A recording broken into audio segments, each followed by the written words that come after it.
Aujourd'hui, on parle CV avec Skill 2i2L. Allez, c'est parti pour un nouveau podcast. Bienvenue, Pierre. Salut les gars, une belle équipe aujourd'hui. Hein. Salut. Ça se staff chez NoFilter. On est venu en renfort. On est venu avec Solène et Émilie qui sont juste derrière. On ne les voit pas parce que forcément ils sont derrière la caméra. Donc Solène derrière la caméra et Émilie en observation de notre tournage du jour. Ça va, Pierre ? Très bien, très bien. Bon. Aujourd'hui, on va parler de quoi ? Et ben aujourd'hui, on va parler CV. CV. Quand tu dis CV, ça veut dire quoi ? CV, c'est hyper large. CV, c'est le moyen que le candidat ou la candidate va avoir pour se représenter auprès d'une entreprise, pour poser une candidature, tout simplement. Ok, très bien.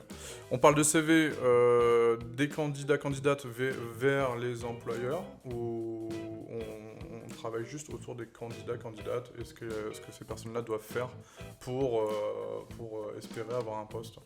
On va plus être en effet sur ce deuxième axe. L'idée étant aujourd'hui d'échanger ensemble sur les nouveaux moyens pour candidater. Okay. Est-ce que le CV, on voit apparaître partout le recrutement sans CV, est-ce qu'aujourd'hui ça a du sens ? Est-ce que c'est pas un autre combat qu'il faut mener ? Quelles sont les options et tout ce qui existe aujourd'hui ? Parce qu'il y a plein de choses qui existent pour se représenter. J'aime bien ce terme-là, c'est pas candidater forcément, mais c'est se représenter auprès d'un employeur. Eh ben écoute, tu viens de me tendre une perche. Recrutement sans CV, qu'est-ce que t'en penses ? Écoute, moi j'y crois pas du tout. Je suis pas du tout. Enfin, c'est pas ma conviction. Aujourd'hui, je pense que recruter aujourd'hui sans CV, c'est dangereux. Alors dangereux, je pèse mes mots, mais dans le sens où en effet, il est important de pouvoir montrer qui on est. Je pense que le débat, il doit pas être centré sur un CV ou pas un CV, mais plus sur aujourd'hui quelle méthode on utilise et comment est-ce qu'on réinvente aujourd'hui ce CV. Il y a plein de choses à faire. Sur ce petit bout de papier, est-ce qu'il doit être encore justement matérialisé par du papier, est-ce qu'il doit être évidemment digital, et puis surtout qu'est-ce qu'on y met dedans. C'est vraiment le sujet aujourd'hui que j'ai envie qu'on aborde ensemble. Ça reste un support créatif et un support effectivement qui doit représenter peut-être pas le meilleur de nous-mêmes, mais aussi la face qu'on a envie de montrer, qui est la plus intéressante en face d'un poste. Pour moi, je pense qu'un CV il doit être personnalisé au poste auquel on aspire. Ok. Par où ça commence un CV pour toi ? C'est quoi la méthodologie ? Parce qu'on a envie de savoir un petit peu quelles sont tes convictions. Qu'est-ce que tu imagines toi comme CV, les grands, voilà, on va dire les grandes lignes du CV. Déjà, pour moi aujourd'hui, le CV papier, clairement, il a encore un avenir. Il doit encore exister. Dans certaines formes, il y a sûrement des adaptations à faire, mais le CV papier, pour moi, il a encore un intérêt. Même si c'est vrai qu'on envoie de moins en moins de papier. Alors, par la poste, ça se fait quasiment plus, mais on va encore déposer des CV. Il serait plus difficile de déposer une vidéo ou déposer une clé USB à l'accueil d'un magasin en disant voilà, je viens candidater pour un poste de vendeur, un poste de responsable de magasin, etc. Ce serait quand même compliqué parce qu'on n'a pas toujours non plus l'adresse email pour pouvoir envoyer le CV ou la candidature au bon endroit. Donc, pour moi, le CV papier, il a encore un avenir. Par contre, il faut le retravailler. Tu me disais aujourd'hui, tu me demandais à l'instant, voilà, comment est-ce que toi tu le lis ou comment est-ce que tu le verrais dans les grands fondements. Avant de rentrer vraiment dans le détail, pour moi, le CV, il doit être humanisé au maximum. Parce que justement, ce papier, pour moi, il a encore un intérêt aujourd'hui. Mais il faut l'humaniser au maximum et le personnaliser. C'est vraiment les deux mots, pour moi, qui sont hyper importants sur un CV. Humaniser le CV et le personnaliser. Personnaliser envers soi, vraiment se représenter dans ce CV. Mais aussi personnaliser envers l'entreprise vers laquelle on va postuler. Ok, parfait. Il y a quelque chose qui m'a interpellé, on parle effectivement de papier, etc. Et on a parlé surtout de dépôt de CV. Et moi, c'est quelque chose qui m'interpelle. Je prends un exemple, on a eu quelqu'un qui est venu déposer un CV. Donc la personne, on l'a vu. Et cette impression, elle est tout aussi importante, je trouve, que le CV en lui-même. C'est-à-dire qu'avec une bonne attitude ou une attitude de la personne, parce qu'en fonction des typologies de personnes qu'on souhaite recruter, je trouvais que le dépôt de CV, il est tout aussi important, parce que la personne qui va dire « Tiens, en fait, on a reçu un CV de telle personne, elle peut dire aussi « Tiens, elle a une bonne attitude, elle avait l'air bien, etc. » Alors, sans faire de clichés, de délit de faciès, de jugement, etc., je trouve que le dépôt de CV peut aussi avoir son importance. T'as entièrement raison, le dépôt de CV, c'est une vraie démarche. Déjà, il n'y a pas beaucoup de personnes qui le font. Généralement, c'est plutôt soit sur des jobs saisonniers qu'on le voit, ou soit sur des alternances. C'est vrai que sur d'autres types de postes, après, Il y a aussi le côté géographique, hein. Forcément, quand on est dans le sud de la France et qu'on va postuler à Lille, c'est plus difficile de se déplacer. Donc c'est vrai que souvent c'est pour des jobs saisonniers parce qu'on habite à proximité, ou des alternances parce que l'école est dans la ville de l'entreprise. Mais c'est vrai que c'est une super démarche. Moi, c'est quelque chose que j'encourage beaucoup. Et comme tu le dis, sans faire de clichés ou sans le fait d'avoir d'a priori, c'est hyper important. L'attitude que tu vas pouvoir avoir quand tu vas déposer le CV. Moi, je pense à des choses quand je travaillais en magasin. Je me rappelle d'une fois où tu avais une candidate qui était venue, elle avait à peine 17-18 ans, et elle était venue déposer son CV donc, pour un job saisonnier, et c'était vraiment la période où on en avait beaucoup, tu vois, mois d'avril-mai, et on avait des fois des gens qui venaient avec leurs parents, avec leur maman ou avec leur papa. Alors encore une fois, sans avoir d'a priori, mais en effet entre quelqu'un qui a 17-18 ans, et je comprends, on est jeune, on est un peu timide, etc., qui vient déposer et qui vient affronter un peu l'accueil d'un magasin, et la personne qui va venir accompagner par son papa, et des fois c'était le papa ou la maman qui parlait pour la personne, clairement, il y a deux poids deux mesures quoi, dans ce cas-là. Okay. Donc ouais, c'est hyper important, t'as raison. Okay. Derrière, donc on parlait effectivement du CV. Qu'est-ce que tu peux nous dire d'autre sur ce CV qui se veut, qui veut être inventé, qui est en constante évolution finalement. Qu'est-ce que tu peux nous dire d'autre Si on revient, tu vois, sur ce que je te disais, on peut parler déjà de l'humanisation d'un CV. Pour moi, un CV, il doit être vivant. Alors, si on reste sur un format papier, il faut évidemment, pour moi, qu'il y ait de l'image. Une photo, alors c'est vrai qu'il y a un grand débat sur ça. Photo, pas photo sur un CV. On ne sait jamais si on doit la mettre, pas la mettre, etc. Bon, il y a plein de pour et de contre. Moi, je suis pour humaniser au maximum un CV. Donc, en effet, si on dépose un CV papier, pour moi, il faut qu'il y ait une photo.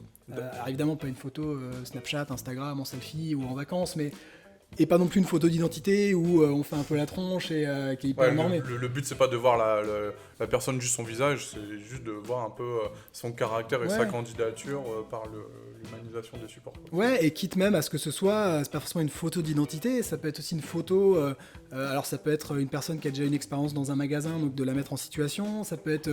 c'est pas une photo portrait encadrée, c'est des photos qui représentent la personne de façon visuelle. Ouais, ça peut être une personne en train de faire du vélo parce qu'elle va postuler en plus pour un poste dans le domaine du sport. Voilà, faut que ça soit quelque chose qui te représente. Quelqu'un dans l'accueil, quelqu'un dans une passion XY. Je suis complètement d'accord. Exactement. Ouais. Donc pour moi, ce côté humanisation, il passe déjà par une image, par un visuel, quoi. Je suis d'accord. Je rappelle que dans ces podcasts et dans ces vidéos, on n'est pas là pour faire des débats, etc. Par contre, on est là pour ouvrir complètement ces échanges, ces sujets, parce qu'effectivement, il y a beaucoup de, comme tu dis, il y a des pour, des contre, il y a des vrais débats qu'on voit pas mal passer. L'idée, c'est aussi de vous participer à ces débats-là, et n'hésitez pas à compléter un petit peu ce que vous en pensez, vos avis, etc. C'est toujours intéressant d'en discuter. En tout cas, pour la photo, moi, je partage complètement ton avis. On a été cadré par un espèce de A4 qui s'appelle le CV. Je pense qu'il faut aller peut-être un peu plus loin.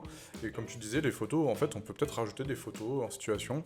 Si on prend notre exemple de métier sur du retail, sur du commerce pur, peut-être montrer dans quelle mesure on est créatif sur une tête de gondole, dans quelle mesure on est créatif sur une expérience en magasin, par exemple, etc., etc. Il y a des choses à montrer de façon visuelle, au même titre, il y a beaucoup de choses à montrer à l'écrit. C'est clair. Mais justement, pour faire le lien avec ce que tu dis, aujourd'hui, il y a plusieurs personnes, et sur on va dire 90% des CV, ils vont commencer par mettre leur savoir-être. Donc moi, je suis quelqu'un de passionné, quelqu'un d'organisé, quelqu'un de rigoureux, d'enthousiaste, etc. Moi aussi, d'ailleurs. Tu l'es ? Ouais, exactement. Tu vois, pour moi, on travaille beaucoup, Skill travaille beaucoup avec Soleris, qui est une agence en fait qui accompagne le retour à l'emploi et qui est en partenariat avec le Pôle emploi aussi. On travaille beaucoup avec les écoles de la deuxième chance aussi sur ces sujets-là. Et on travaille du coup énormément sur le job dating, évidemment, mais avant tout sur le CV, parce qu'avant d'avoir un entretien, concrètement, avec les entrées, c'est le CV. Et pour moi, le CV, il faut le revoir. Et en effet, par rapport à ses savoir-être, on voit tout le temps ça. Et en fait, pour moi, ça ne veut rien dire de le mettre. On parle souvent de preuves et de promesses. Concrètement, mettre qui je suis, que je suis enthousiaste, que je suis rigoureux, c'est très bien, mais je pense que ce sont des choses qui peuvent se matérialiser par le CV. Et si en effet ça n'arrive pas à être fait par le CV, parce que la rigueur déjà c'est un CV qui va être hyper carré, très organisé, le côté créatif, forcément, déjà pour moi il n'y a même pas de CV papier quand on est créatif, tu vois, ça part de là, ou à minima un QR code pour renvoyer vers une vidéo. Il y a plein de choses à faire. Il y a 1000 choses à faire, le CV on peut s'éclater concrètement. Et en effet, ces termes-là, il faut que ce soit matérialisé par quelque chose, et peut-être en effet par une vidéo, par une mise en situation. Je pense que tu le résumes bien, et je pense qu'il faut juste se dire, si tu mets un mot, t'es motivé, il faut montrer comment t'es motivé. Si tu mets un mot créatif, effectivement, tu montres comment t'es créatif. En fait, c'est simple, c'est dès qu'on va mettre un savoir-être, il doit être connecté à une preuve concrète, voilà, comme je disais, un QR code, une vidéo, des photos, une manière d'écrire, une manière de présenter son CV, etc. etc. Et c'est là, tu vois, peut-être, le sujet, c'est pas celui-ci aujourd'hui, mais la lettre de motivation, moi, je dis pas qu'il faut l'enlever, je pense qu'elle doit s'adapter à certains types de candidatures. Et tu vois, quand on parle en effet de valeur, je pense notamment à tu vois, la capacité d'adaptation. C'est vraiment quelque chose qui est recherché quasiment dans tous les postes. Et il y avait un candidat comme ça de Soleris qui disait bah voilà, moi je suis quelqu'un qui est très adaptable, etc. Et je lui dis bah ok, comment est-ce que tu peux le montrer sur son CV? Et bah, il m'a expliqué que dans son parcours, il était parti en effet d'Afrique pour rejoindre sa femme qui était en France, donc vraiment un déménagement. Il s'est marié, il a fondé une famille en France, etc. Il a découvert un environnement qui était complètement différent de celui qu'il connaissait. Et là je lui dis bah tu vois, là oui, tu t'es adapté et il faut que tu arrives à le retranscrire. Alors, c'est hyper difficile comme ça, mais c'est là où peut-être, tu vois, la lettre de motivation vient donner du sens, parce qu'il y avait noté sur son CV qu'il avait travaillé en Afrique, etc., et qu'il était arrivé en France. Et déjà, je lui dis, ce qui peut être intéressant sur un CV, c'est de marquer, en effet, des fois on dit on ne veut pas marquer ce qui s'est passé pendant des trous. Bah, pour moi, c'est je suis arrivé en France entre temps et temps pour rejoindre ma femme, et d'assumer ce côté. Ouais, d'assumer, et ça montre, sûr, tu vois, le côté vie, en fait, adaptation, c'est sa vie. Bien sûr. Et peut-être, pourquoi pas, de le marketer aussi dans une lettre de motivation, sans en faire 3 tonnes, mais Bien sûr. voilà. Et là, la capacité d'adaptation auquel se lie. Bon, après, il faut que l'enseigne, le recruteur arrive à le comprendre et arrive à le lire. C'est ça la difficulté après, c'est que effectivement, c'est pas qu'au candidat et aux candidates de s'adapter et de prouver, c'est aussi de se mettre dans un schéma où les deux vont se comprendre. Sinon, bah forcément, ça va que dans un seul sens, c'est déséquilibré et c'est pas ce qu'on souhaite dans le recrutement. C'est là où l'intérêt de la vidéo, pour moi, est de plus en plus important. Je pense que le CV, il doit se transformer de plus en plus en vidéo. En plus, il y a plein d'outils aujourd'hui qui sont hyper abordables pour tout un chacun. On a tous des smartphones, on a tous des ordinateurs. Et même si, vous le dites d'ailleurs souvent, la forme importe peu, c'est le fond qui va être important. Moi, je pense que quelque chose qui est mal cadré, où t'as pas un son super, ça, je suis d'accord. clairement, on s'en fiche. Mais par contre, que d'avoir la personne déjà qui se met en jeu, déjà, faut être courageux. Tu vois, hop, une qualité que t'as pas besoin de mettre sur ton CV. Tu t'adaptes parce que c'est des nouveaux outils, donc tu essayes. T'es quelqu'un qui sait prendre des risques parce que c'est encore quelque chose de novateur. Enfin, tu vois, déjà, t'as plein de choses juste sur un CV vidéo. Tu vois, et après, dans le fond, là, la capacité d'adaptation, tu peux parler de ta vie, tu peux parler un peu de ce que t'es, tu peux... C'est vrai que nous, côté No Filter, on va chercher des profils créatifs, on va chercher des profils qui sont avec des vidéos peut-être un petit peu plus léchées, etc. Mais c'est normal, c'est parce que c'est notre métier. Mais par contre, sur des métiers plus génériques, plus globaux, c'est vrai que c'est intéressant d'avoir une vidéo qui résume qui on est, qui on veut faire, ce qui nous importe dans la vie, nos loisirs, nos hobbies. Finalement, ce qui vient faire le A4 du CV, mais de manière complémentaire. Je pense pas qu'il faut le substituer, mais ça se complète plutôt bien dans la démarche pour toucher les deux publics, et puis d'avoir quelqu'un en vidéo, ça montre effectivement ce côté courage, envie, motivation. Enfin des actes en face des mots. Exactement, et puis tu vois la personne que tu pourrais éventuellement rencontrer. Aujourd'hui, si je te prends le point là, depuis qu'on a créé Skill, des CV vidéo, allez, si on en a eu 2%, c'est le bout du monde. Donc ça veut dire que toi, tu vas recevoir un CV vidéo, tout de suite tu dis « Ah tiens !» ça marque la différence, au moins tu as un point d'accroche. C'est clair. Alors est-ce que c'est l'univers du retail, donc de la distribution, je vais pas dire qui est ancien parce que c'est pas du tout le terme, mais voilà, aujourd'hui dans les métiers peut-être de finance, dans les métiers plus de la communication, peut-être que c'est plus dans les généralisé. Métiers support, dans les métiers support, sièges sociaux, etc. Oui. mais aujourd'hui, nous on recrute beaucoup quand même de conseillers de vente, de chefs de département, de chefs de rayon, voilà, et des personnes qui sortent des fois des études. Donc tu vois, on est quand même dans une génération qui est hyper digitalisée, et pour autant, même cette génération-là, parce qu'on pourrait à la limite la comprendre pour des gens qui sont peut-être un peu plus âgés, mais même cette génération-là aujourd'hui, elle est pas du tout sur ces outils, et même les QR codes, ça arrive une fois de temps en temps, mais et juste quand t'as ça, moi, même si le CV correspond pas, je vais sur le QR code ou je regarde la vidéo. On est tous curieux, on a tous envie d'y aller, donc c'est un vrai, ça marche pour ce côté-là. Je pense qu'effectivement, tu as raison, et en plus, les métiers sont quand même en train clairement de muter. On n'est pas à l'abri que quelqu'un en magasin, dans quelques années, soit dans le rôle, la possibilité de conseiller en vidéo, envoyer un conseil, envoyer une démarche commerciale, etc., à un client, une cliente qui s'intéresse à un produit. On n'est pas à l'abri de ça. Mais et d'ailleurs, ça se fait c'est déjà, dans les tendances. Ça commence déjà à se faire dans les enseignes. Tu vois, le côté conseil à distance. Bon, une autre forme, toi, Doctolib, avec aujourd'hui les médecins qui consultent à distance, c'est un outil aussi qu'ils ont dû, je pense, apprivoiser. Comme tu dis, c'est en train de se mettre en place. Je pense que dans le retail, ça se fait déjà dans plusieurs enseignes, mais comme tu dis, ça va se développer, c'est obligatoire. Et auprès de tes clients, les personnes qui veulent recruter des profils, une vidéo comme ça, si tu leur envoies, etc., ils seront attentives. Tu as déjà eu des cas comme ça ou c'était plus pour toi pour se dire ah cette personne-là elle a l'air de bien coller? Non, c'est arrivé à plusieurs reprises. Alors encore une fois, je te dis, on n'en a pas eu beaucoup, mais à chaque fois qu'on en a eu, c'est des candidatures qui ont plu, qui ont généralement franchi, déjà qui ont franchi le cap de l'entretien. Donc c'est quand même aujourd'hui la plus grosse barrière, parce qu'une fois qu'on est dans un process, il peut y avoir plein de choses qui se passent derrière. Mais franchir ce cap de je suis contacté, alors soit par le cabinet, soit par l'enseigne pour avoir un entretien, c'est la chose la plus difficile aujourd'hui. Ouais. Donc en effet, ça a toujours passé ce cap-là, et après en effet ça a souvent transformé. Mais oui, c'est un vrai, ça marche aujourd'hui, et c'est pas très compliqué à faire. Ouais, c'est ça, c'est le rapport investissement-résultat. Ouais, il est intéressant. Et tu peux en plus faire une vidéo qui est, parce que je comprends les gens qui postulent dans plein d'endroits différents, et c'est logique, et dans plein de types d'enseignes. Faire une vidéo généraliste entre guillemets sur qui je suis, qu'est-ce que j'ai fait, ce sera déjà génial, et t'as pas besoin pour le coup de la personnaliser envers l'enseigne. La personnalisation, tu vas peut-être le faire sur ton CV. Il n'y a pas très longtemps sur LinkedIn, il y a un dirigeant Leclerc qui mettait en avant un candidat qui venait de recruter. Le candidat, honnêtement, il n'a pas fait quelque chose de très compliqué. Il a mis son CV aux couleurs de Leclerc avec le logo Leclerc. Et son nom, tu vois, il y avait un E dedans, il a mis le logo Leclerc. Voilà, c'est un truc tout bête, mais ça a matché. Il a eu son entretien, c'était quelqu'un de génial. Il a été recruté par le dirigeant. Ouais. Et je pense que ça lui a pas pris beaucoup de temps. Donc concrètement, c'est malin, c'est smart. C'est hyper malin. Ça montre un peu le caractère de la personne aussi, quoi. Ouais, exactement. Ok, très bien. Je retiens quand même créativité, innovation, disruption, voire même aller un petit peu plus loin. Si on revient un petit peu sur la phase un peu plus standard, est-ce que tu as d'autres choses à nous dire sur l'exercice du CV?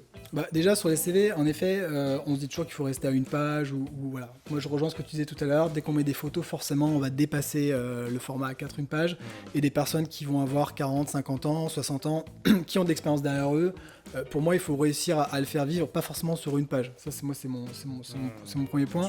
Le deuxième point, en effet, c'est de pouvoir éclairer ce que vous avez fait sur un CV. Donc, quand vous me parlez d'expérience, on pourrait évidemment, alors on n'a pas forcément le temps, mais de parler en effet de est-ce que je dois mettre toutes mes expériences sur un CV, ça, c'est un vrai débat, voilà, par rapport à l'enseigne dans laquelle je postule, etc. Alors, le risque de ne pas le faire, c'est qu'on va voir qu'il y a beaucoup de trous. Il peut y avoir éventuellement beaucoup de trous dans un CV, donc ça peut être délicat. Moi, je suis plus pour qu'on mette tout et toi, le recruteur, il ira chercher l'info qu'il faut. Et limite, comme tu disais tout à l'heure, expérience de vie et expérience professionnelle. Donc ça, c'est audacieux, c'est audacieux de se dire, ah tiens, là c'est pas un trou, mais la personne a assumé de prendre par exemple un an de césure pour réfléchir, pour même voyager. Mais tu vois, les jeunes aujourd'hui le font beaucoup plus facilement, alors peut-être parce que c'est ancré aussi, parce que voilà, je suis parti en Nouvelle-Zélande, je suis parti en Australie, etc. Alors en plus, c'est un vrai plus pour leur candidature, et surtout quand ils ont peu d'expérience. Mais tu vois, l'autre fois, il y avait une candidate qui mettait qu'elle avait accompagné son fils qui était malade, qui a été malade pendant presque 9 mois. Elle l'a mis sur son CV et elle m'a dit, ouais, tu vois, elle m'a posé la question, je sais pas, j'ai hésité. Je dis, c'est génial, bien sûr qu'il faut le mettre. Ou même quand tu as voulu prendre 6 mois pour réfléchir. Enfin, je sais pas, pour moi, c'est pas un problème. Vaut mieux jouer la transparence. Que de vouloir calfeutrer un peu les trucs, de dire tiens j'ai fini cette expérience en fait à telle date alors que c'était pas le cas, parce que tout se sait. En fait, vous comprenez.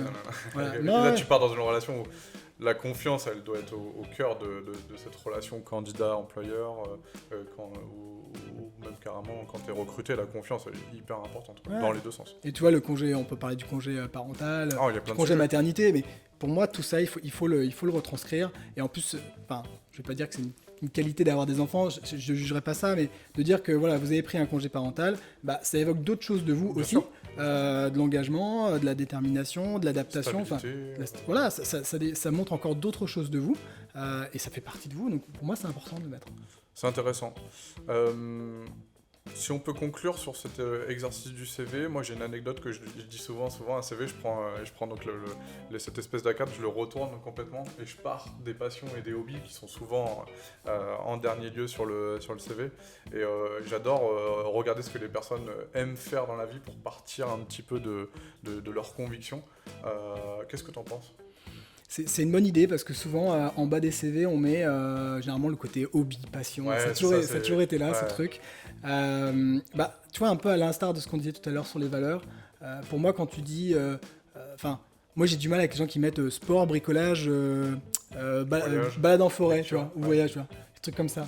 Je préfère que la personne en mette un, ou alors qu'elle en mette 2 ou 3, mais qu'elle les présente. Ouais. Quelqu'un qui dit j'aime la lecture, bah ok, quel auteur tu aimes ou quelle autrice tu quel aimes. type de lecture, quoi, Quel type de quelle lecture? fréquence, Qu'est-ce que quel- tu as lu ou qu'est-ce qui t'a peut-être marqué? Les voyages, pareil, où est-ce que tu es allé et pas juste je suis allé là, mais qu'est-ce que tu y as fait? L'autre fois, tu vois, chez Soleris, on discutait avec une personne qui était passionnée de cuisine. Je dis, mais ce que tu fais, au moins ce que tu aimes. Alors, mets pas plein de photos des plats que tu apprécies, sauf si en effet tu Pourquoi postules pas. pour un poste, tu vois, Pourquoi pas. dans la restauration, et ça peut être hyper intéressant. Mais pour moi, je suis passionné de cuisine, mais à minima, cuisine du monde, tel type de produit, j'aime bien les cuisiner. Moi, je pense qu'il faut vraiment aller au bout de la Ouais. personnalisation. Mettre ça pour le mettre, pour moi, c'est pire que tout. Ça fait l'effet inverse. Comme je fais du sport. Ouais. Ok, bah, qu'est-ce que tu fais comme sport? Quel niveau, Quel pourquoi? niveau? Pourquoi? Enfin, mets un peu de mots. Et encore plus, quand tu postules dans une enseigne, pour le coup, de sport, Ouais. si tu mets que le sport comme ça, je lis aux candidats, il y a de grandes chances pour qu'on ne vous contacte pas. Sur le nombre de candidatures qu'on va recevoir, Bien sûr. personne qui dit je postule dans une enseigne de sport, c'est précisé, on le sait, il faut être passionné quand même de sport. Si tu mets que tu fais juste du sport et que tu dis pas ce que tu fais, à quel niveau, depuis combien de temps, Après, tu peux en plus avoir de la logique de transparence, c'est-à-dire j'adore le sport, j'aime le sport, je suis un gros connaisseur ou connaisseuse, mais pour autant j'en pratique pas. Vaut mieux avoir cette démarche-là à la limite que bien sûr. d'être approximatif et être un peu trop vague. Mais il y en a qui le mettent, t'as raison, je suis un sportif passionné, voilà, je regarde la NBA, je me lève la nuit, moi j'en ai eu, hein, je me lève la nuit pour regarder la NBA, bon ok, je pratique pas forcément ou je pratique en loisir, mais Ils sont c'est- capables c'est- de parler de ouais, ce sport. ça et montre de que le ces gens-là sont conseiller, passionnés. et- Exactement. Ok, très bien. Pierre, merci beaucoup pour ce petit exercice du A4 qu'on appelle le CV. Alors forcément, on prend le temps de synthétiser quelques points de vue, quelques opinions qu'on Ouais, il y, a. il y a quelques- 1000 choses à Mais dire je pense sur qu'on un pourrait CV. tenir Ouais, très très longtemps. c'est clair. Je pense qu'on en reparlera un peu plus tard, avec un autre axe, un autre angle. Je le répète, mais n'hésitez vraiment pas, aux personnes qui nous écoutent, aux personnes qui nous voient, à donner votre avis, à alimenter cette discussion, et même, pourquoi pas, nous mettre des sujets sur la table pour dire j'aimerais bien que vous abordiez ce genre de choses. Merci Pierre, bonne journée, je te laisse conclure, la Allez. petite tradition. Écoute, pour conclure sur cette partie CV, 2 mots à retenir qui sont pour moi hyper importants. Humanisez vos CV et personnalisez-les. Ça coûte pas grand-chose, c'est pas beaucoup de charge pour vous et de travail pour vous, mais c'est hyper important. Je vous assure que ça vous fera franchir des caps. Et la deuxième chose, c'est que dans le secteur du commerce et de la distribution, on recherche avant tout des personnalités, des valeurs, plus que des compétences. Donc mettez en avant justement ces valeurs, votre personnalité, mettez-la en avant sur un CV, parce que je peux vous dire qu'il y a beaucoup de postes aujourd'hui, partout en France, dans plein de secteurs d'activité. Ça bouge. Ouais, ça bouge, on recherche vraiment beaucoup de monde, mais en effet, vous franchirez ce cap-là si vous arrivez à montrer un peu qui vous êtes. Voilà, conseil du jour. Conseil du jour. Conseil du jour. Merci Pierre. Merci Henri, merci à tous.